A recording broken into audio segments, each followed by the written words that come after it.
તો જે ક્વેશ્ચન છે ને 2.12 બરાબર, શું છે એમાં સૂચના?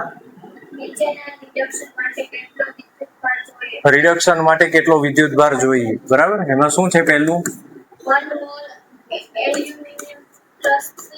એલ એમાંથી શું બનાવવાનો છે? એલ્યુમિનિયમ. તો Al3+ નું રિડક્શન કરવા માટે કેટલા મોલ ઇલેક્ટ્રોન જોશે? 3 મોલ ઇલેક્ટ્રોન જોશે, બરાબર. એટલે કેટલો વીજભાર જોશે? Q = 3 ફેરાડે, બરાબર. જો કુલમમાં શોધવું હોય તો શું કરવાનું?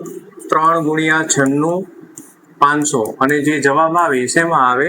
કુલમ પ્રતિ મોલમાં. ચલો બીજું શું આપ્યું છે એમાં? 1 મોલ Cu2+ માંથી Cu માટે કેટલો વીજભાર જોઈએ, બરાબર. તો Cu2+ નું રિડક્શન કરવા માટે કેટલા મોલ ઇલેક્ટ્રોન જોઈએ? 2 મોલ ઇલેક્ટ્રોન. એટલે શું થઈ જશે? Cu, બરાબર. તો ધેટ મીન્સ કે કેટલો વીજભાર જોશે? Q = અહીંયા 2 ફેરાડે, બરાબર. કેમ કે અહીંયા 2 મોલ ઇલેક્ટ્રોન છે, 2 ફેરાડે. જો કુલમમાં ફાઇન્ડ આઉટ કરવું હોય તો શું થાય? 2 × 96 500, અને જે જવાબ આવે એ કુલમમાં, બરાબર. ચલો ત્રીજું શું છે?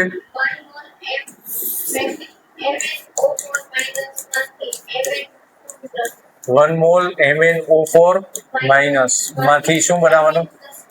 Mn2+. હવે જો અહીંયા જે છે ને થોડીક તકલીફ ઘણી વાર પડતી હોય છે. MnO4- માંથી આપણે શું મેળવવાનો છે? Mn2+.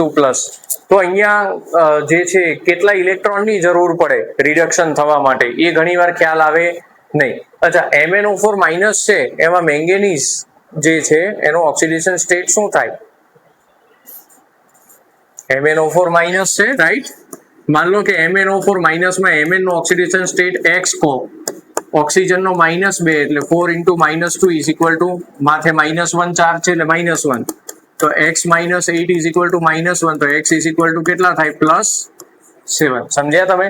તો MnO4- જે આયન છે એમાં મેંગેનીઝનો ઓક્સિડેશન સ્ટેટ કેટલો ગણાય? +7 ગણાય, +7. એમાંથી કેટલો ચાર્જ થાય છે અહીંયા? +2. હવે ખબર પડવી જોઈએ કે ઓક્સિડેશન સ્ટેટ +7 માંથી +2 કરવા માટે કેટલા ઇલેક્ટ્રોન્સની જરૂર પડે? નંબર ઓફ ઇલેક્ટ્રોન્સ 5, એટલે અહીંયા 5 ઇલેક્ટ્રોન્સ.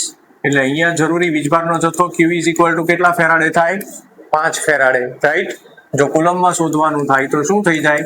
5 × 96 500, અને વોટ એવર આન્સર એ કુલમમાં આન્સર થાય, બરાબર. લખી